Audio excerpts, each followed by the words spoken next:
Okay, next we're going to be developing our brand voice. And what this means is that this is all about communications. Where the other one kind of touched on it, we're going to now really expand on that because that's kind of the core of what we're doing here is trying to communicate with our clients. So, this is my dream clients, and I paste it. And then I say, this is my, and this is my brand guide. Paste. And then we just start from there. You've already done a ton of heavy lifting with your brand clarity. Between your dream client avatars, messaging blueprints, and the James Wisdom Tattoo Brand Guide, we've got a solid foundation to build your business brand voice and identity document. Before I dive into crafting the full guide, I need to confirm one thing. Do you want me to focus on the brand voice guide on your business brand, James Wisdom Tattoo, or do you also want to incorporate a personal brand element as an artist within it? Yeah, I would definitely like my personal brand as an artist in there for sure. Gotcha. That's the vibe we'll go for then. Kind of the two-in-one deal where we weave in your personal artist personality alongside the business brand. Thanks for clearing that up. Now let's kick things off with a fun little exercise. If your brand, both you as the artist and the business side, were a person at a party, what would be their top 3 personality traits?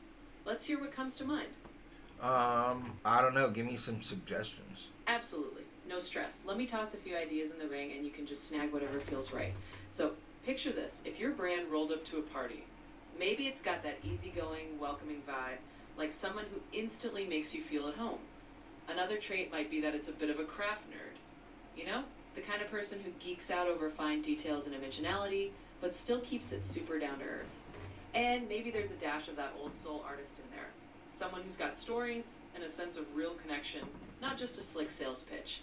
Take any of those that feel like, yeah, that's us, and we'll roll from there. Definitely an old soul artist and a psychology buff for sure. Is that enough? Oh, absolutely. That's more than enough to work with. I love that combo. The old soul artist with a dash of, I can read what makes people tick. It's like you're mixing a bit of soulful storytelling with that deeper layer of, I get what's going on in your head. So that's one trait nailed down. We've got old soul artist, we've got psychology buff, and that already gives us a really good flavor. If one more trait pops into your head later, just toss it in. We're good to keep rolling. Okay, what's next? Sweet. Let's keep the ball rolling. You're doing great so far. Next step, we'll flip it around a bit. We know what your brand is like, so now let's talk about what it absolutely isn't. Give me about 5 adjectives that you never want people to use to describe your brand. Basically, what's the stuff that makes you go, nope, that's not us at all? Let's hear it. Quick, fast, cheap, easy, simple. Perfect. That's exactly what I'm looking for. So we're basically saying, we're not a quick and cheap operation. And I love that clarity. We're steering clear of fast and easy, and we're definitely not about anything that feels simple in a plain or cheap way. You're all about that depth and quality.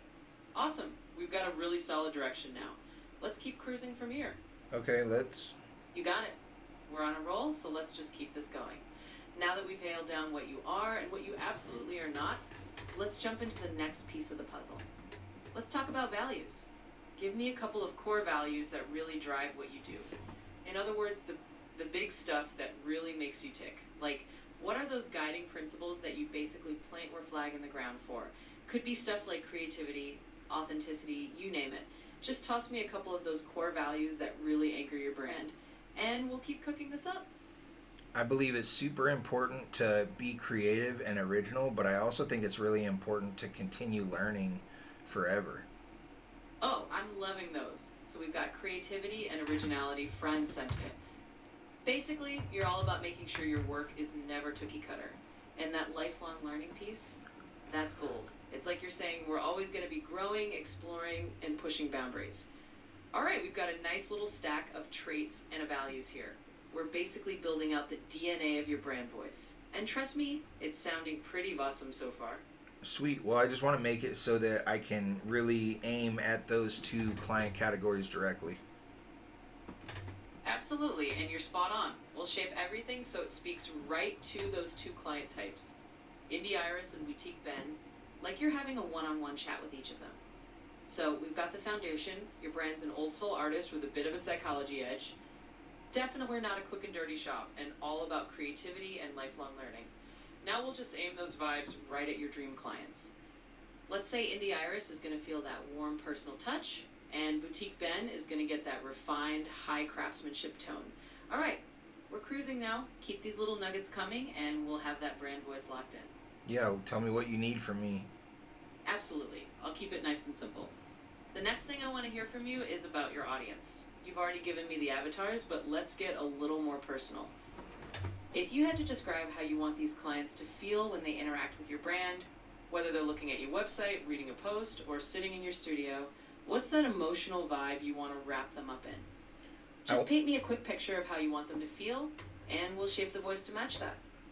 I want them to feel educated and inspired, but also I want to be like friendly and not, I don't want to talk down to anybody or anything like that. I want to be approachable. Love it. So basically, we're aiming for that sweet spot where they walk away feeling like, wow, I just learned something really cool and I feel totally pumped about it, but also like they're chatting with a friend who's on their level, not some know-it-all on a huck horse. I can totally weave that into your brand voice. We'll keep it friendly, approachable, and full of those little sparks of inspiration. Thanks for that. It's all coming together, and I'm pretty excited to put it all into your final guide. All right, well, can you just give me something I can copy and paste into Google Docs? Absolutely. Let me just bundle this up for you in a way you can just plop straight into Google Docs and run with. Brand voice overview for James Wisdom Tattoo. Think of your brand voice as that old soul artist who's also a bit of a psychology buff. You're all about creativity. Absolutely. Let's go right to it and get you something you can drop straight into your doc. Okay? Brand voice snapshot for James Wisdom Tattoo. Core traits. We're all about that timeless, soulful vibe. Think of us like the artist who's got stories and layers, not just a flashy facade. Psychology buff, we get people. We're tuned into their journeys and what makes them tick, and we bring that insight into the art we create. No-go adjectives. We're never quick, fast, or cheap. This is not a simple, one-size-fits-all kind of place. We do things with depth and intention. Core values, creativity and originality. We're all about crafting unique, personalized art, lifelong learning. We're always growing, always evolving, and we love bringing that journey into our work. Audience feeling. We want our clients to walk away feeling inspired and educated, like they've just had a great conversation with a super approachable friend who's got their back. There you go. Just pop that into your Google Doc and you're good to go. We can always add more layers, but that's a nice chunk to start with.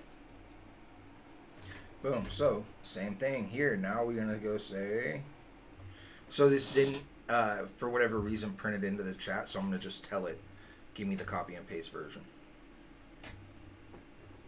Boom. And then we do the same thing. Wait for this to print out. Then we're going to copy. New. Doc.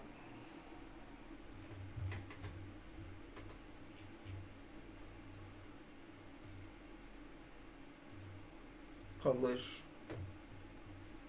Publish. And now we have 3 documents that are all very robust, a couple of pages each, ready to go. Now on to the next one.